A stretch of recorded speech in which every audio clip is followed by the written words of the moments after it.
Hello, my friend. Welcome to your sleep story. My name is Stephen Dalton. I'm an Irish storyteller, and it's my great privilege to be the voice that you listen to as you go to sleep tonight. As you know by now, I am Irish, and my country is known for many things: shamrocks, particular drinks, and St. Patrick, or St. Patrick's Day. But maybe what many people don't know is that Patrick was a real person. He was taken from Roman Britain when he was a young boy and brought as a slave to Ireland. There he looked after sheep, and from those humble beginnings he would have a very significant impact. Keep listening to find out more. But first, let's do the relaxation session now, which will take a few minutes before tonight's sleep story. I'm going to count down from 10 to 1, and as I do, allow yourself to let go more and more. 10. Feel the support of the bed beneath you, or the floor, or whatever you lie upon tonight. And beneath what you lie upon, feel a deeper support. The support of the earth, our home, our constant support.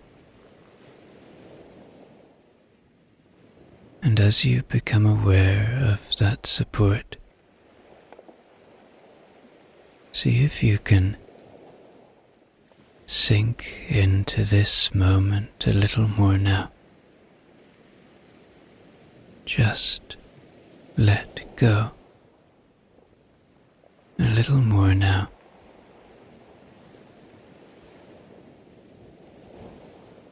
9. You are safe. Allow my voice to be an anchor of safety tonight, to be a friend, to be a gentle guide, a guide that only ever brings you to safe places, to warm and cozy places, to places that enable and support your sleep. Trust that my voice is a friend tonight.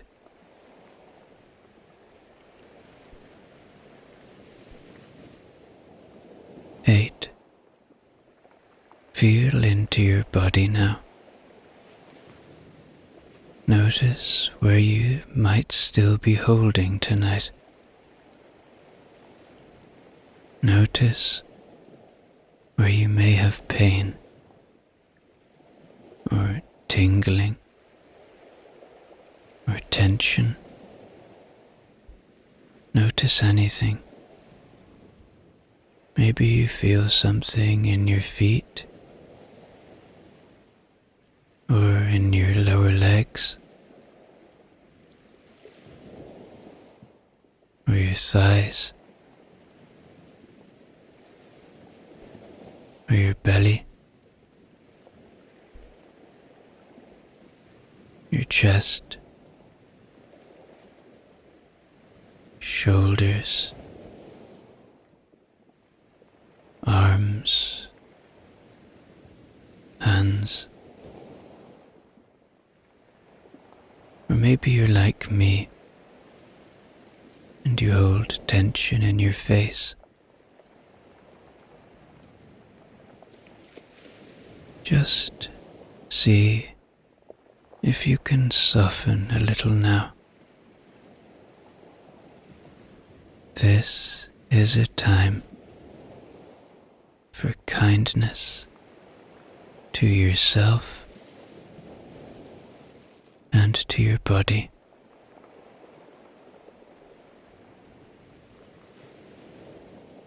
Seven.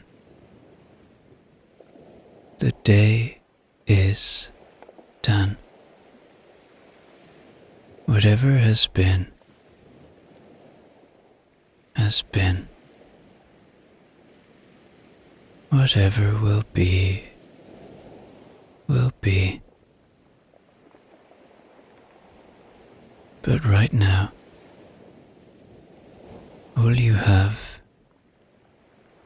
is this moment.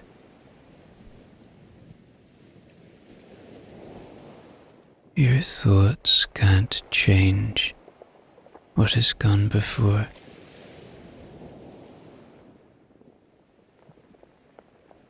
Your thoughts can't change what will come tomorrow. Your brain needs rest now. So, as thoughts come and go now, don't fight them. Don't chase them away. See them for what they are. Thoughts. Then just watch them go like leaves floating away on a moonlit river, or clouds passing through a starlit sky.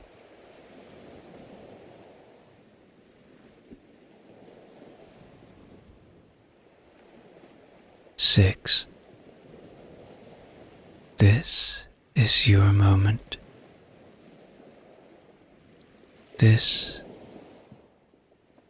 is your time.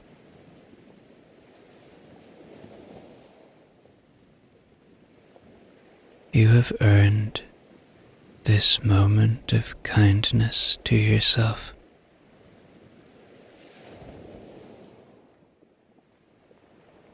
You deserve to have peace in your life. We all do. So, as you become aware of that fact, as you come to the understanding that we all deserve peace, see if you can settle into this moment a little more now, letting your body know that it's really time for rest.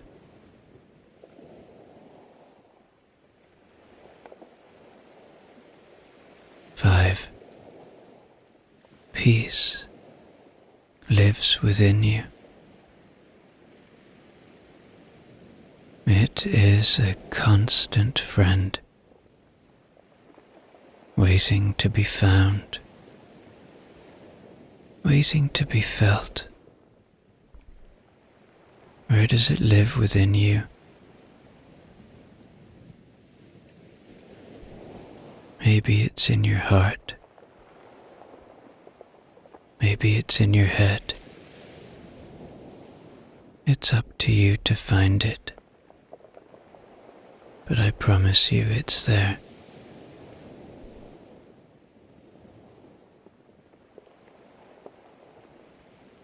4. Perhaps allow a little gratitude now. Gratitude for the simple things, for your body, for the shelter you have tonight, for the ones you love and who love you, for the beauty and wonder of this world, of this planet, that you can find when you look for it.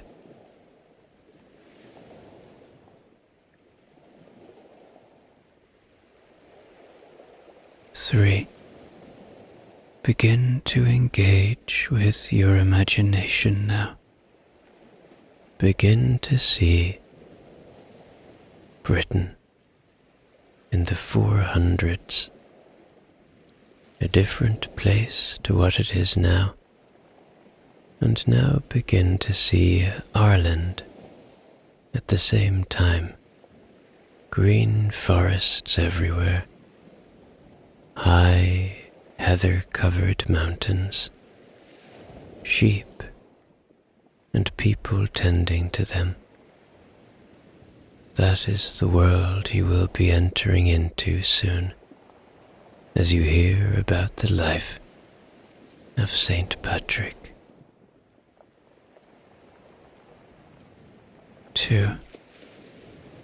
Checking in with your body one more time now. Finding the places you are holding still,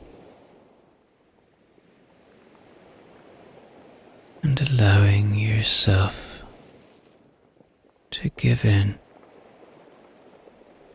to allow the tension to ease away.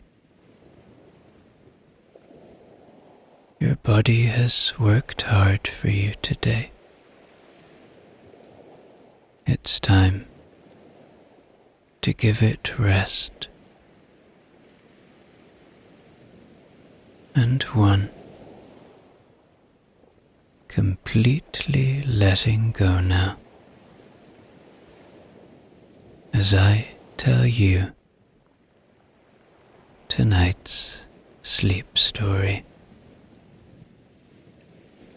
In the days when Roman roads still held their hard lines across Britain, there was a western edge where the land softened into wet grass, low stone walls, and the long, patient sound of wind coming off the sea. Villas stood back from the salt air, their roofs dark with rain, their courtyards smelling of smoke, damp wool, and the sharp tang of pressed olives brought in jars from far ports.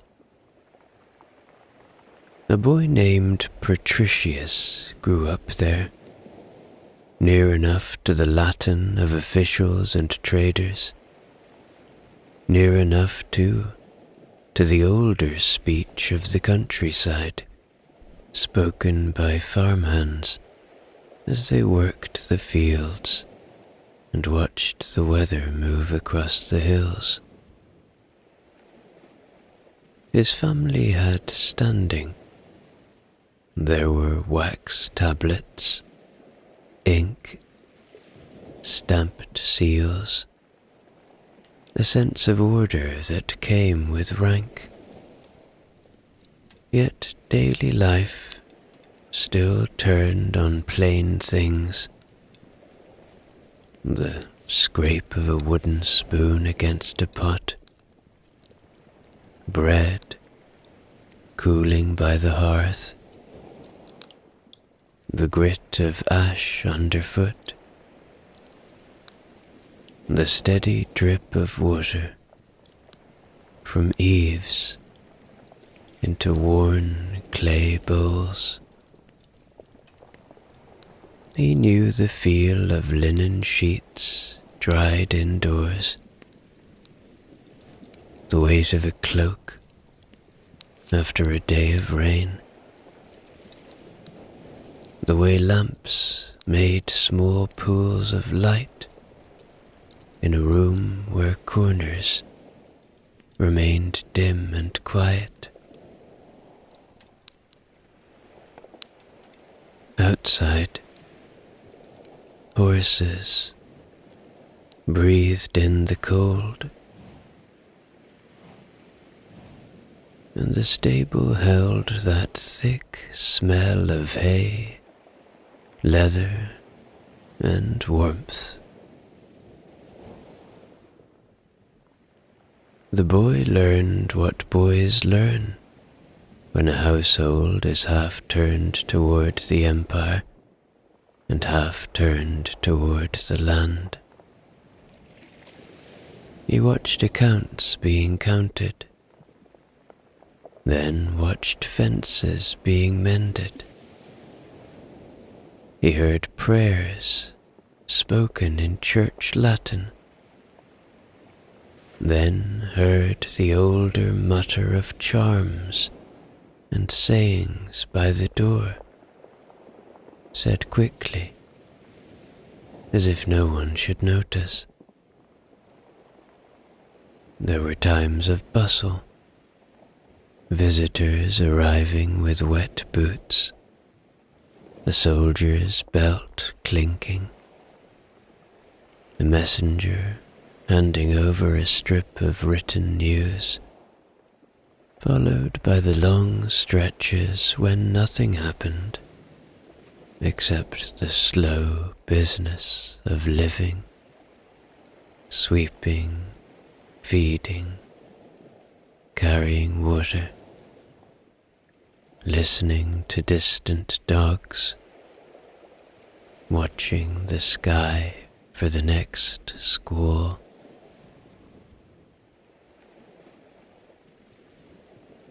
In that early time, Patrick's mind was ordinary, in the way a young mind often is, alert to sound, drawn to the fire, quick to drift when the grown people spoke for too long.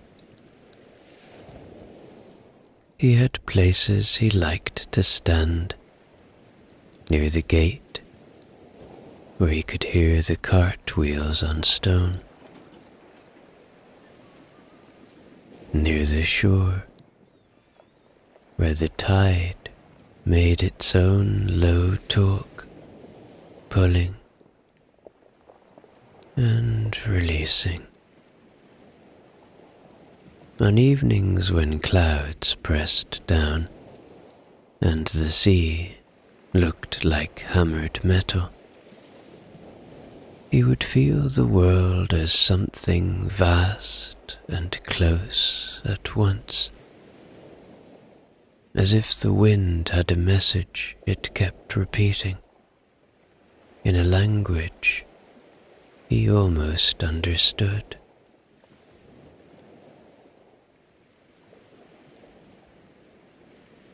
And then came the first turning, the one that later years would make heavy with meaning.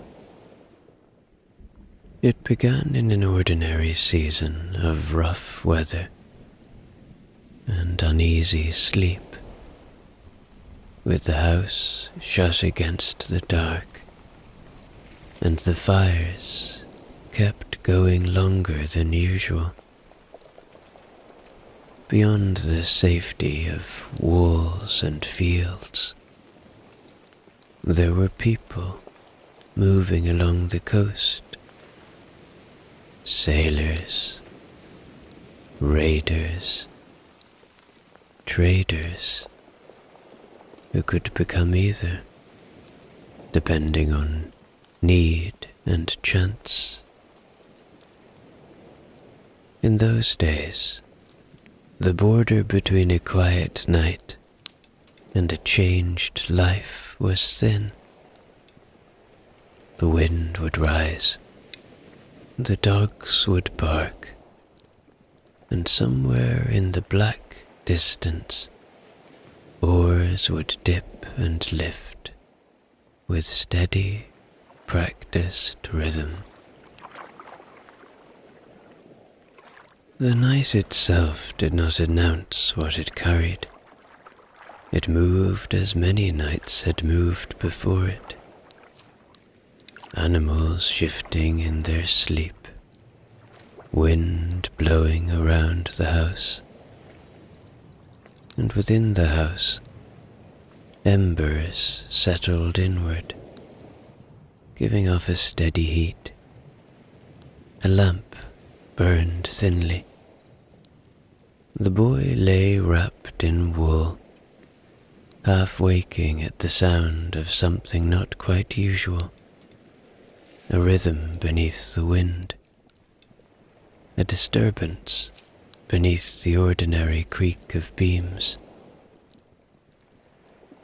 Those who came did not come as a storm, nor as a blaze of fury.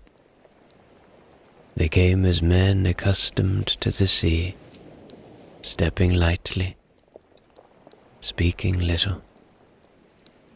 And the boy was taken with others. There was no time for the ordering of thoughts, only the close press of movement, the ground uncertain under bare feet, the taste of salt already in the air. He was led toward the shore, where dark shapes rocked against darker water. The sea at night is a thing of sound more than sight. The slap of wave against the hull, the soft grunt of rope pulled taut, the hollow knock of wood meeting wood. He felt himself lifted, set down, and surrounded by people he hadn't met before, and the vast, patient presence of the tide. Thus began his crossing from the ordered world of his father's house to another land altogether. Days on the water lengthened and blurred. The sky hung low, then cleared, then darkened again. He learned the smell of unwashed wool and fish oil, the constant damp that settles into bone.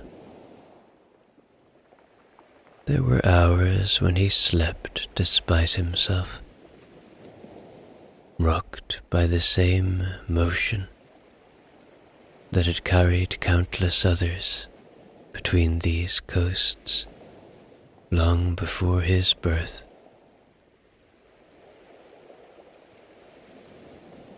In such passages, a life loosens from what it has known, like a boat unmoored, and drifts toward a shore not yet seen.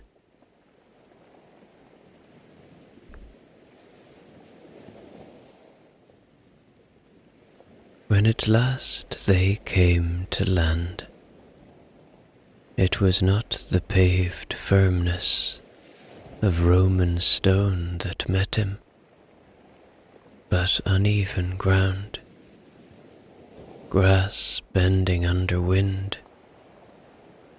hills rising without boundary walls to mark them. The speech around him was different, older in its cadence, shaped by hills and rain. He did not yet understand it, yet he began to hear its music. long vowels carried on air, words turned gently at their ends, and there, in that new country,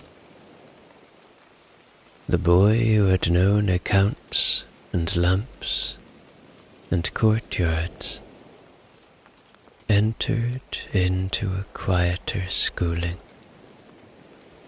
one given not by tutors, but by weather,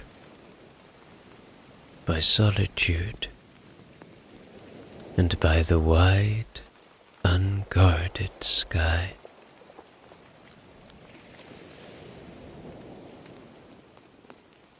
He was given to the keeping of flocks in the northern reaches of the island, where the land lifts and folds into the ancient backs of the hills that men now call the Mourne Mountains. There, the mountains do not rise in harshness, but in long, rounded sweeps of heather and stone, their shoulders often wrapped in mist that drifts and thins like breath upon cool glass.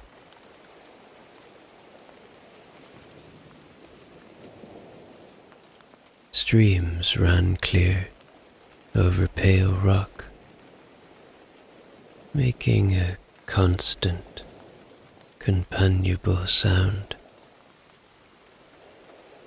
The air held the scent of peat and wet grass,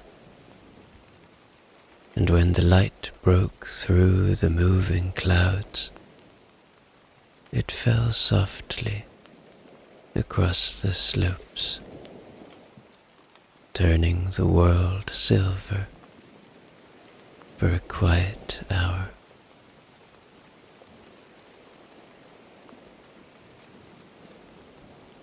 His days became simple in their pattern. At first light, he would step out, cloak drawn close, and feel the ground give slightly beneath his sandals.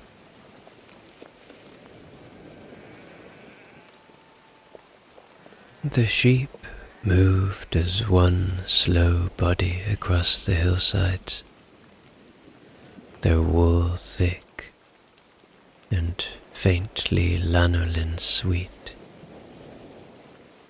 their bells giving small irregular notes that seemed to answer one another across the valley. He learned the feel of a crook in his hand, the steady rhythm of walking, the way to read the sky for rain. Time did not hurry there. It widened.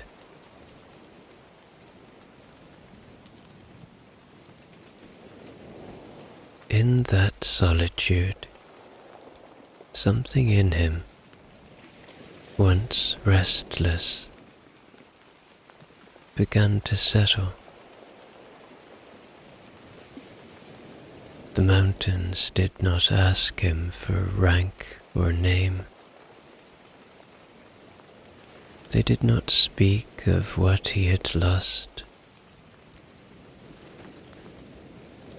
They offered only space,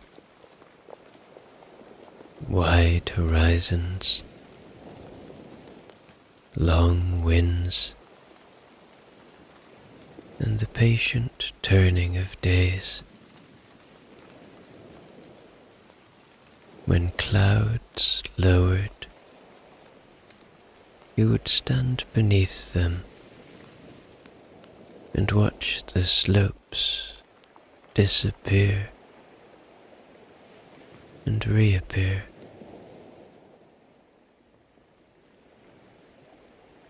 At night, he lay beneath the covering of stars so numerous they seemed to hum in silence.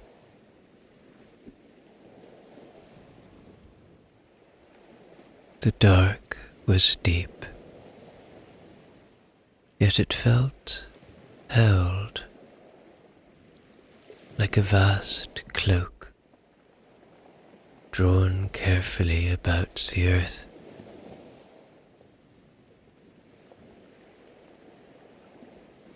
He began to pray then,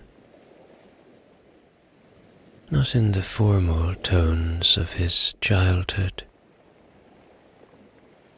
but in a way that rose naturally from the hills themselves.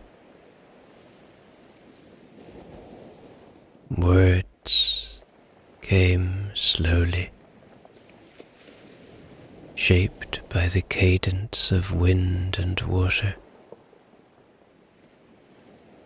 He would speak them aloud, hearing his own voice carried away across the heather.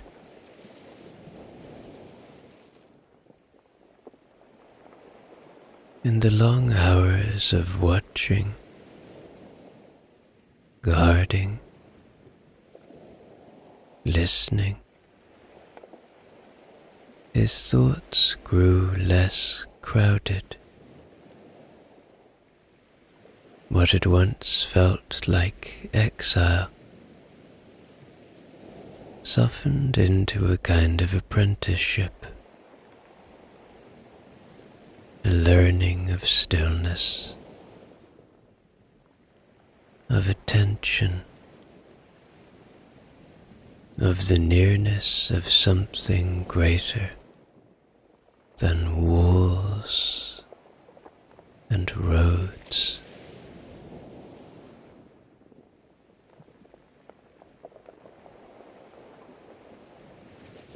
And so the years passed, marked by lambing seasons and the return of spring growth, by the steady cropping of grass and the deep quiet of winter. His hands roughened, his step grew sure on stone. The boy from Roman Britain became a young man of the hills, familiar with the turn of each path and the shelter of each hollow.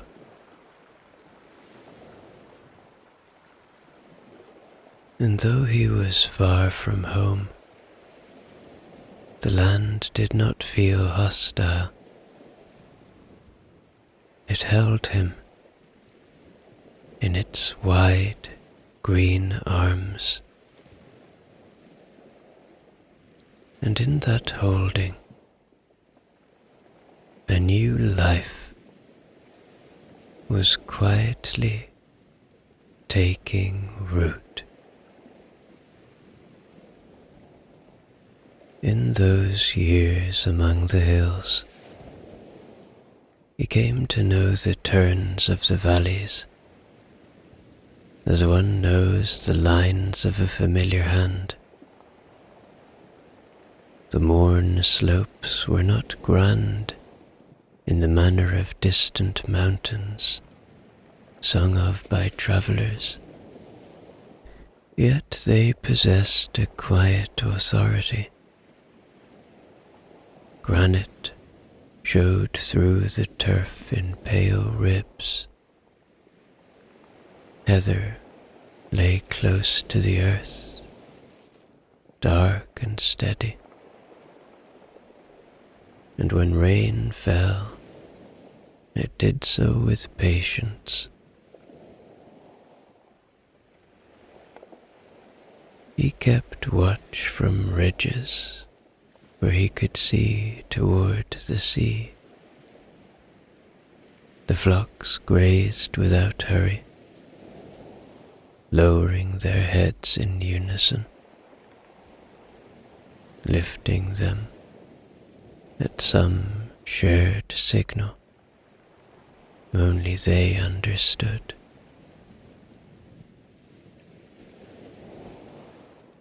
Their breathing made a low murmur in the stillness.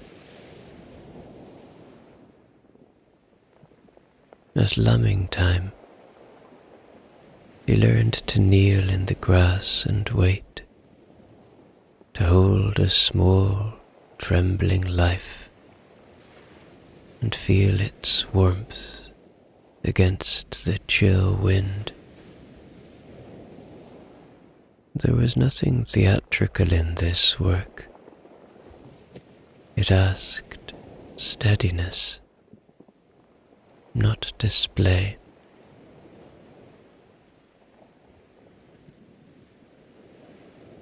He rose before the full light and often remained on the hills after dusk had thinned the colors from the world. Meals were simple: coarse bread, milk when it could be had, water drawn from cold running streams. He grew accustomed to the roughness of wool against his skin and the weight of damp that settled into cloak and hair. His body strengthened without his noticing. His thoughts, once scattered, began to follow longer lines.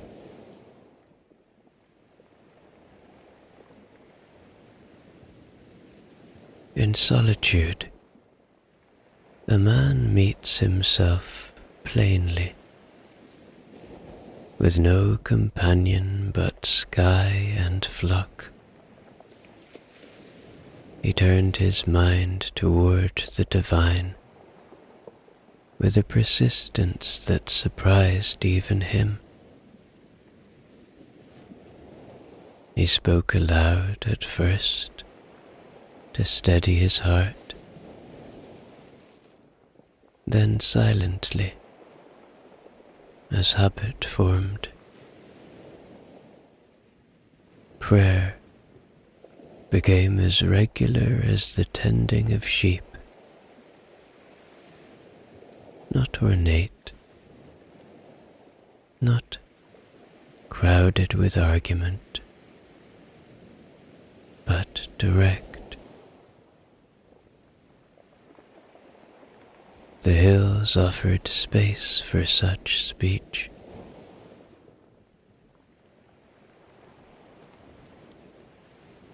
And thus, the captive years shaped him more deeply than any schooling of his youth. He learned endurance without bitterness. He learned attention without strain.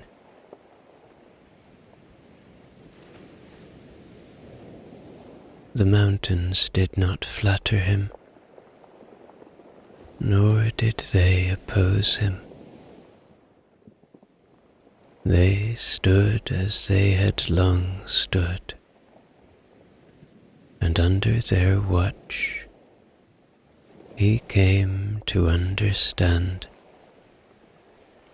that a life may be altered not only by force, but by long, quiet days in which the soul is given room to grow.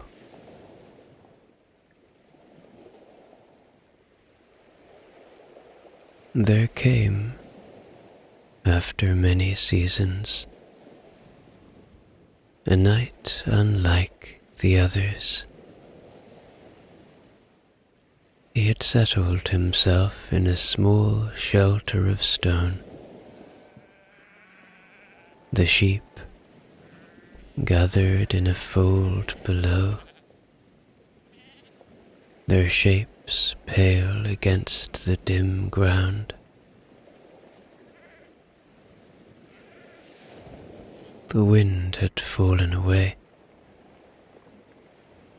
leaving a stillness so complete that even the streams seemed to move more softly. He slept as he often did, deeply, from honest labor.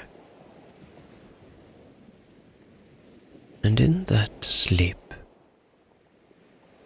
a voice reached him, clear and measured. It was not a voice of thunder or command. It carried the tone of someone calling from a familiar doorway at dusk. He heard it speak of return. He heard it say that a ship was prepared. The words were simple. They did not rush him. Yet when he woke, the memory of them lay firm in his mind, as distinct as the outline of the hills at first light.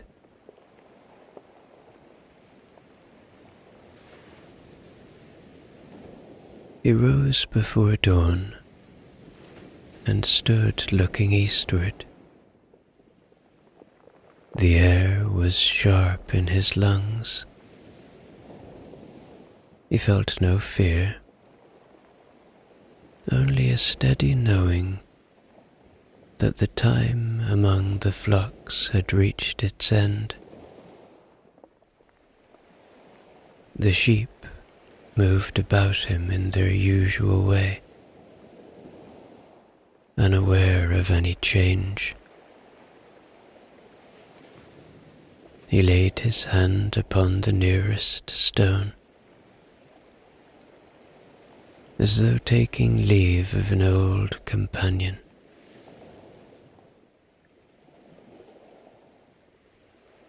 For 6 years, the mountains had been his instruction. Now they offered him onward.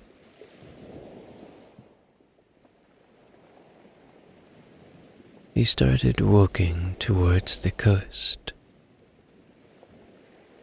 It wasn't far, for the sea was a constant companion in the morns.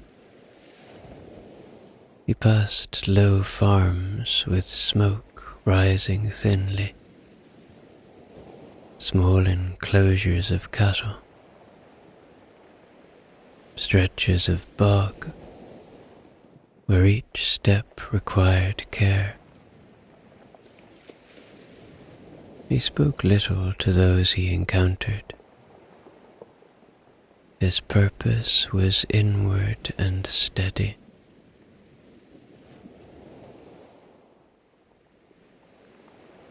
He soon came to a harbour where vessels lay drawn up,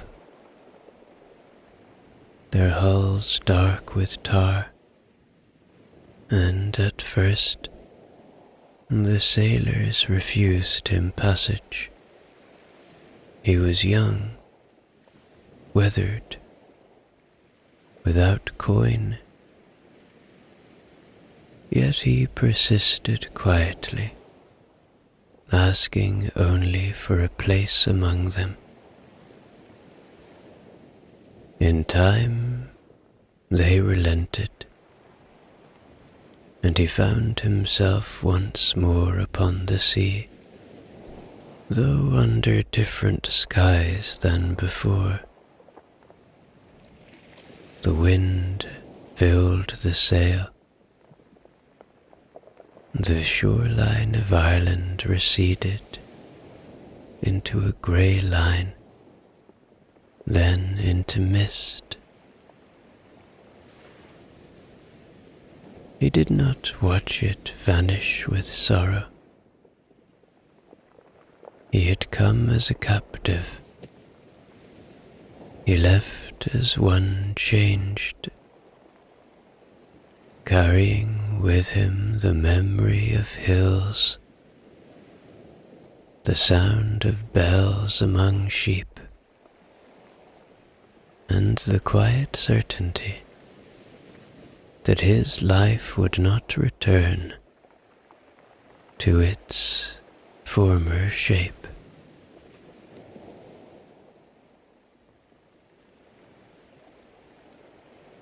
The sea bore him back toward Britain under broad skies and shifting light. This crossing was gentler than the first. He was not carried in fear, nor pressed among strangers. He worked where he could, hauling rope, steadying cargo, learning again the measure of wind against canvas. Gulls followed for a time, then turned away. The rhythm of oars and tide gave him hours to think, though his thoughts did not crowd him. They moved in orderly fashion, as if the years on the hills had taught them patience.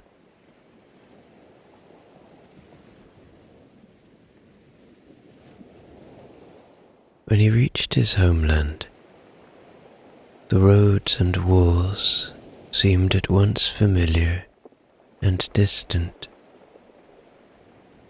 The language of his youth met his ear with a certain brightness. He was received by family who had long mourned him.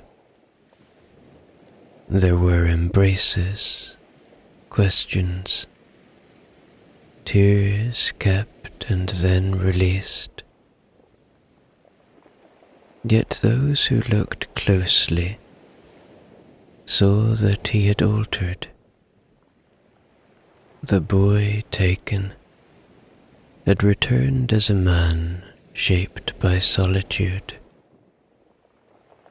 He carried himself with a quiet gravity that had not been there before. For a time, he remained among his own people, learning again the customs of settled life. He studied with earnestness, turning scripture and discipline with the same steadiness he had once given to the flocks. He sought teachers who could guide his understanding, and he listened more than he spoke. The habits of early rising and long reflection did not leave him.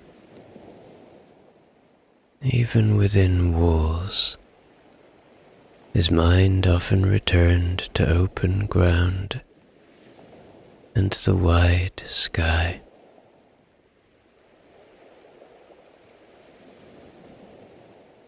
It is told that in those years, when the thought of Ireland began to return to him, he did not hasten at once toward the sea, but he did keep Ireland in his heart. But instead, he crossed to Gaul, or France as we would know it, where learning was gathered in monasteries and towns shaped by older stone. There he placed himself under guidance, desiring not to act from impulse, but from understanding. The land was different from Britain and from Ireland. Vineyards along slopes, broad rivers moving with quiet strength, bells sounding at ordered hours from within cloistered walls.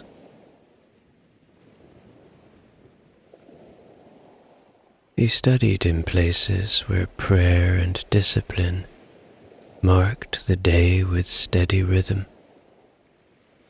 Lamps burned late over manuscripts. Voices rose together in measured chant.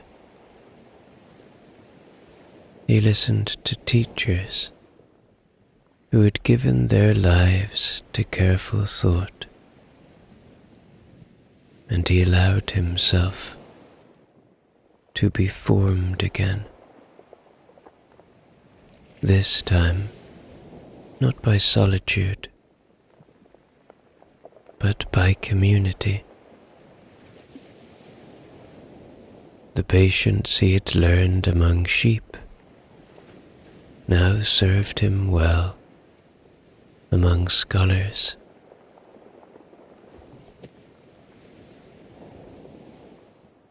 Years passed in this manner. He was ordained to sacred office, step by step, until at last he was consecrated bishop. The laying on of hands was not accompanied by spectacle. It was a sober moment, held within stone walls, witnessed by those who understand the weight of what was given. He accepted it without pride. The mountains of Ireland had already taught him how small a man stands beneath wide skies.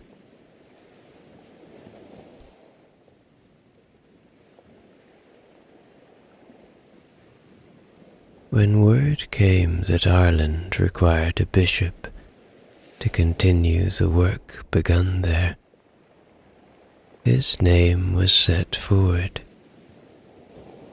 Others were considered. Decisions were weighed. In time, the charge fell to him.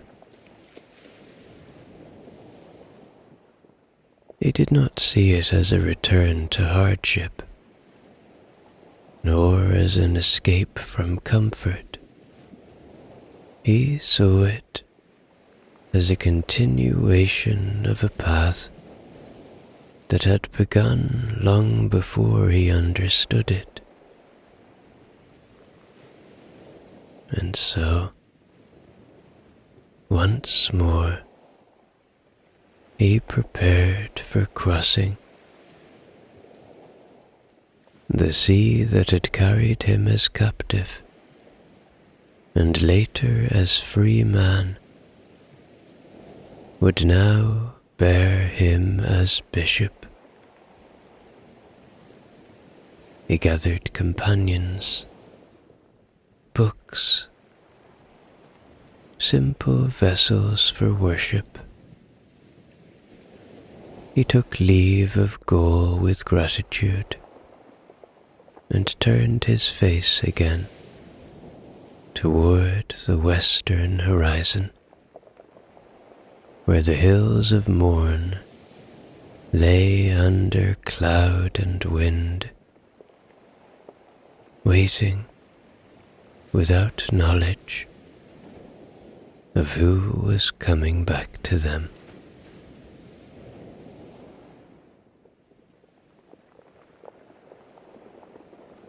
When he returned to Ireland as bishop, the shore received him without ceremony.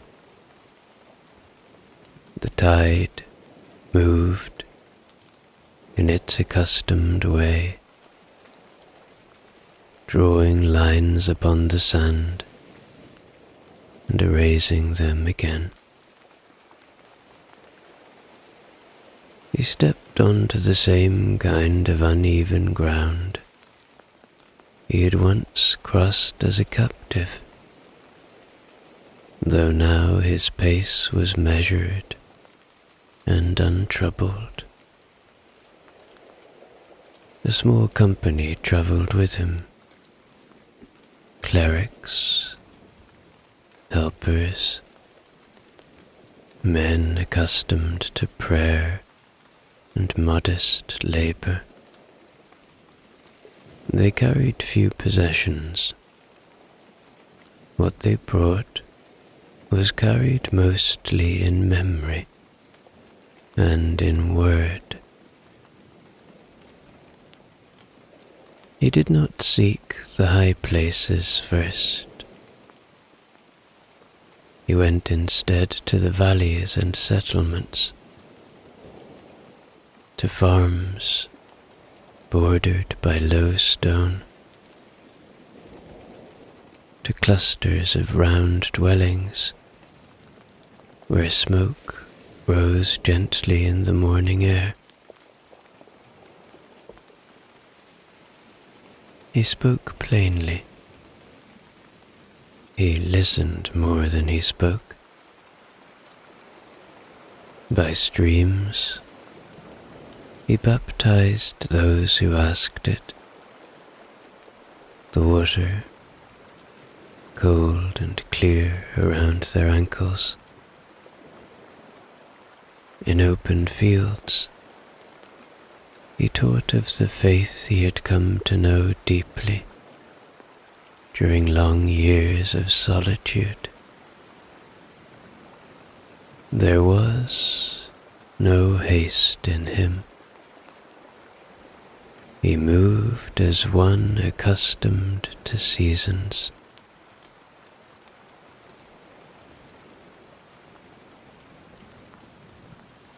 Small communities formed, often no more than a handful at first. A simple wooden church would be raised. The bell would hang where the wind could reach it.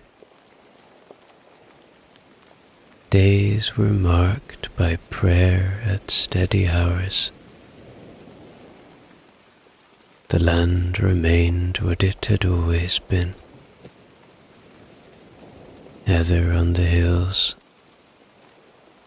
sheep calling across slopes, rain passing over in grey veils. He did not attempt to bend the country to himself. He walked within it, as he had once walked while keeping watch over flocks.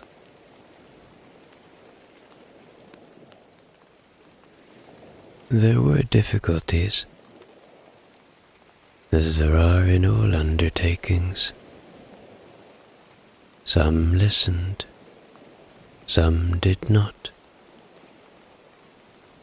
Yet he carried no sharpness in his manner. He had learned that change in the human heart follows its own pace. Where he was welcomed, he remained for a time.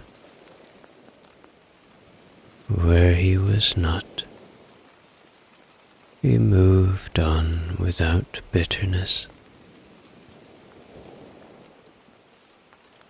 The memory of his earlier captivity did not darken his work. Rather, it steadied him. He knew the island not as a stranger, but as one who had been shaped by its winds.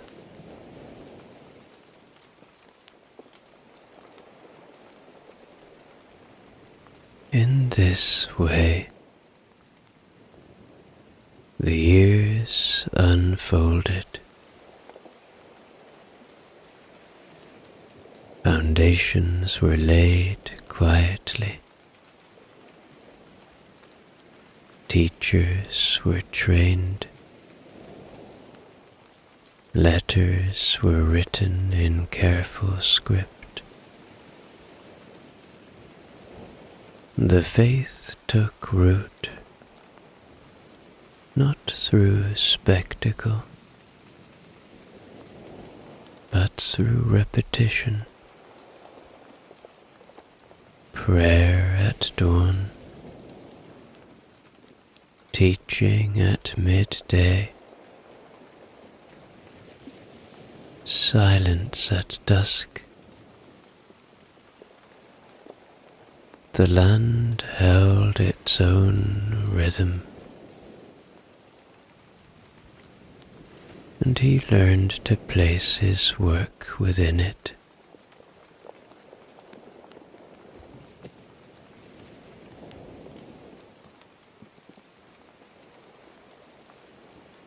And so he grew old upon the same soil that had once held his youthful steps. His hair thinned, his gait slowed, yet his eyes retained their calm attention. He would sometimes stand upon a rise and look across the hills, watching the movement of light over stone and grass. The sheep still grazed, the bells still sounded. Children who had been baptized in their infancy now carried their own children to the water's edge.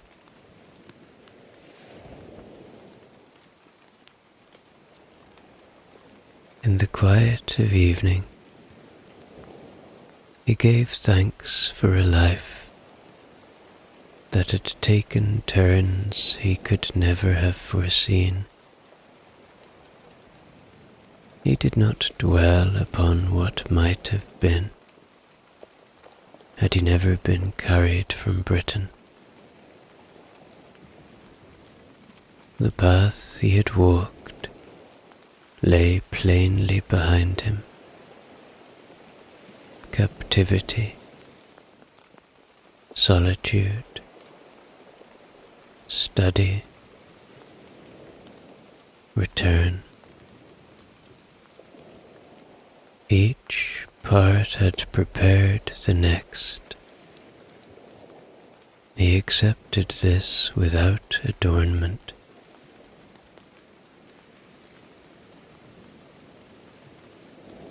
When at last his strength lessened and his work passed into other hands,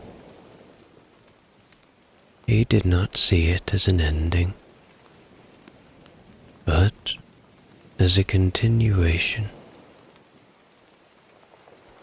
The communities would pray.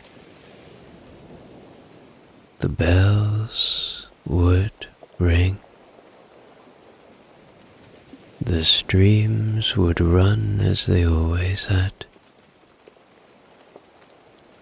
He rested in the knowledge that the labor had never been his alone.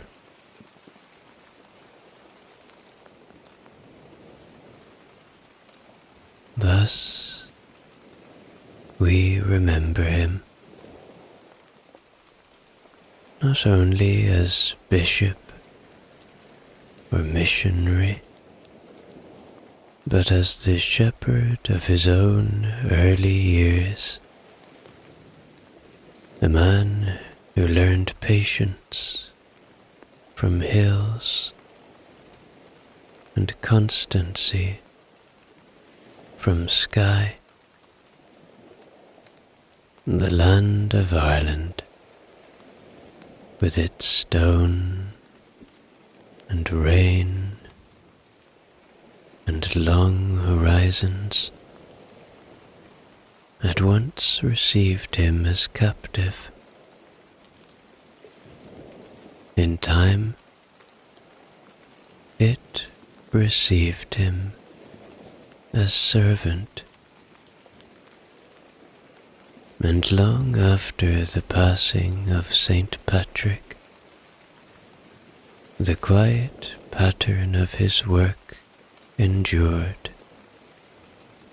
steady as the turning of seasons.